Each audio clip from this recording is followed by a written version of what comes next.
السلام عليكم. اليوم بدي احكي لكم فيلم هندي، ولكن هذا الفيلم الهندي قصته واقعية. نرجع بالتاريخ شوي.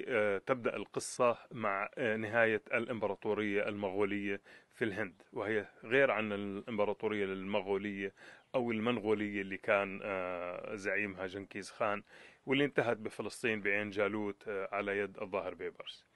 الإمبراطورية المغولية في الهند انتهت تقريبا حوالي 1700، وكانت من أثرى إمبراطوريات العالم في هذاك الوقت. كان عندها حوالي 25 أو 23% من اقتصاد العالم، يعني أكثر من كل اقتصاد أوروبا مجتمع تقريبا. انتهت هذه الإمبراطورية بالاحتلال البريطاني للهند. الاحتلال البريطاني للهند، مش هنعرف ايش مدى استغلال بريطانيا للهند، انه كانت الهند عندما احتلتها بريطانيا كانت تنتج حوالي 25% من أقمشة العالم كله. بعد أقل من 100 سنة من الاحتلال البريطاني صارت الهند لا تكاد تنتج عشر ما تحتاجه داخليا من الأقمشة. ومنين كانت تستورد الباقي؟ أكيد مش من الصين، كانت تستوردهم من بريطانيا.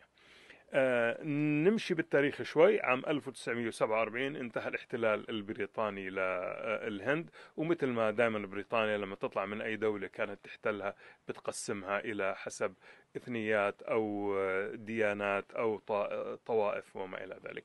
فانقسمت الهند إلى الهند الهندوسية بأغلبية هندوسية، والباكستان بأغلبية مسلمة.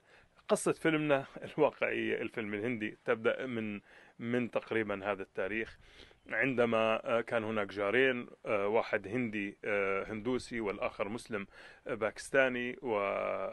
والهندي الهندوسي هاجر إلى بريطانيا، والمسلم الباكستاني هاجر إلى اسكتلندا. الهندوسي اجا ولد سماه ريشي، والمسلم اجا ولد سماه حمزة.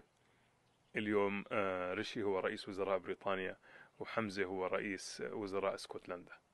وبعد 75 سنة من قيام بريطانيا بقسم الهند إلى هند وباكستان، الآن يتناقش ريشي رئيس وزراء بريطانيا وحمزة رئيس وزراء اسكتلندا على كيفية فصل اسكتلندا عن المملكة المتحدة، عن بريطانيا العظمى.